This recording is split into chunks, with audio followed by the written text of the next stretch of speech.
Hi everybody in Art Drug World. My name is Lindy Lee. I'm having my first solo exhibition in China at A4 Art Museum in Chengdu, and I wish to welcome you all to come. Oh, that is such a good question. My biggest turning point.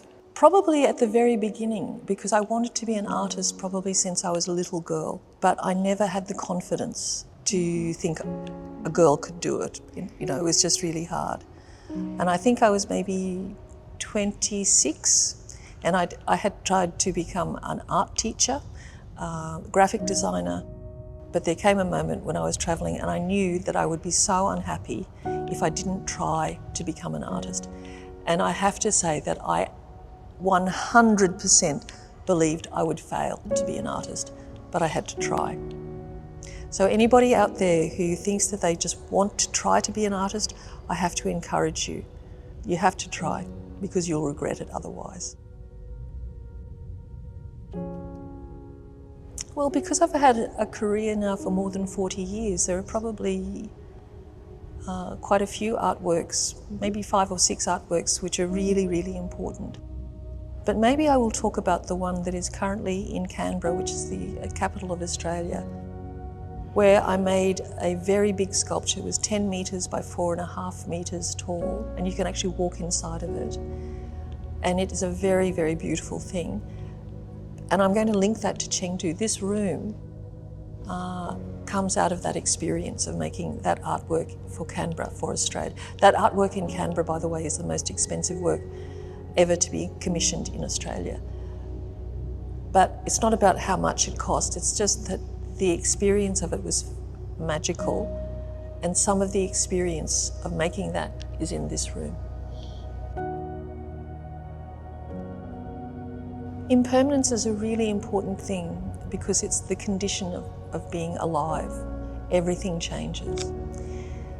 When I was little, I used to be actually tortured by the idea that things died. I just did not understand. If you're born and then you die, what is the meaning of life? You know, that is a really, you know, it seems like it's a waste. That life is a waste if you have to die as well. I couldn't understand it. But in contrast to that, I think the story I love, one of the stories I love most, is that star that died, you know, 300 billion years ago. It might have died, but we still receive the light of that star.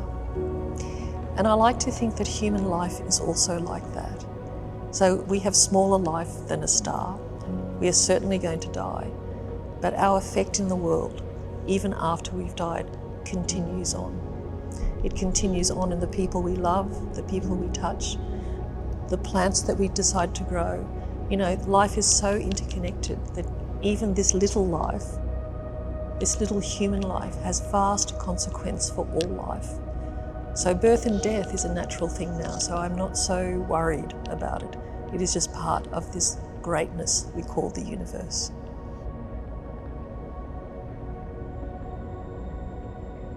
It's a very personal thing about the elemental. Sometime in the journey of my life, I realised that everything is interconnected, that the nature of what I am is connected to everything else, and that who and what I am, okay? So the bigness of the universe, of all of the elements, comes here, through me. Something happens, and then I present something to the world. And that where the outside and the inside meet is exactly who you are. So I became because my question from the very beginning of my career was belonging, because I have Chinese face living in white culture. So for all my life I felt torn and split. I can never be 100% Chinese, and I certainly can never be 100% white. So I'm living in this condition of just not knowing where I can belong, which is probably why I travel to China a lot, to find my ancestral connection, and why China is an important place for me to come. And that is also why this exhibition is very important. I was first in Chengdu maybe 20 years ago, I'd gone to Tibet, and as part of the home journey, I came to Chengdu. And 20 years ago, I didn't know anybody, but it was just a very beautiful place. And there's something about the nature in Sichuan. It's very different to the nature in Australia, but somehow you can, like where I live, you can really feel the forest in a very deep way. Chengdu, I also think you can feel that, or in Sichuan. There are many reasons, but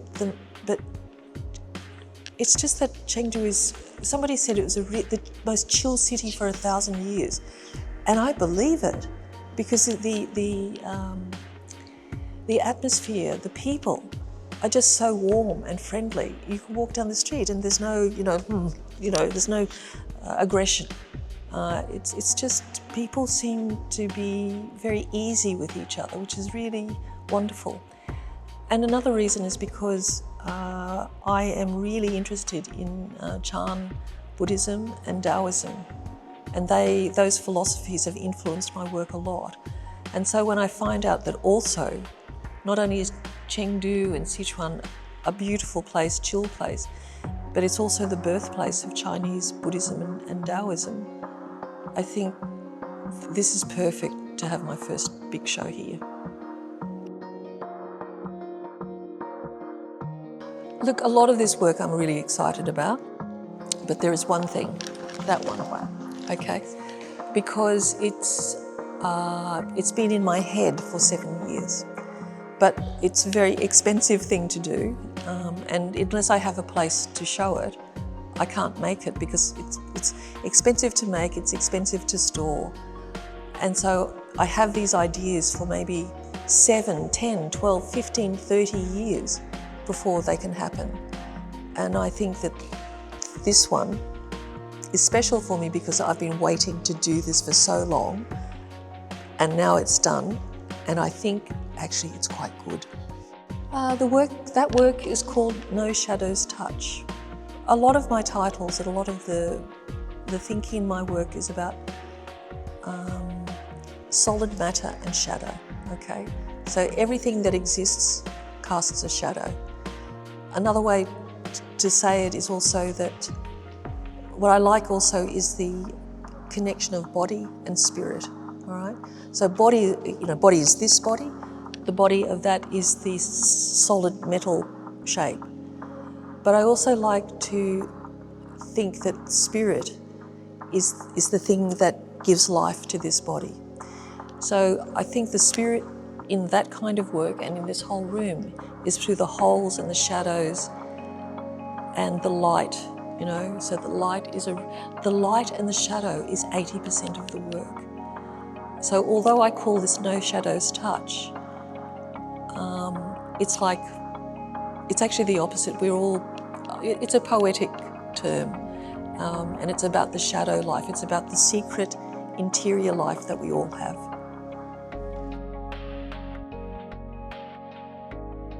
Between whether I am Australian Chinese, am I Chinese? What am I? Who am I? What is this? What is this? But I think the thing that I've come to understand is that I am many things. You are many things. Inside you is at least a big tribe of people. So in any different situation, like in this situation, I'm Lindy, the artist who can speak. In another situation, I'm the best friend of my friend. In another situation, I'm the mother of my puppies. So, if I'm not too trapped in wanting to be anything special, I can be special in everything. I can be special with my love for my dogs. I can try to be special in this interview. Life does not have to be a conflict. Life can just be an agreement to be just exactly who you are in this moment. And it changes.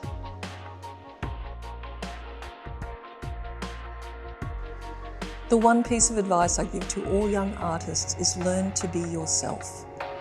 And the other piece of advice in that is there will be fear. You will be afraid. That's okay. Just keep working. That's all.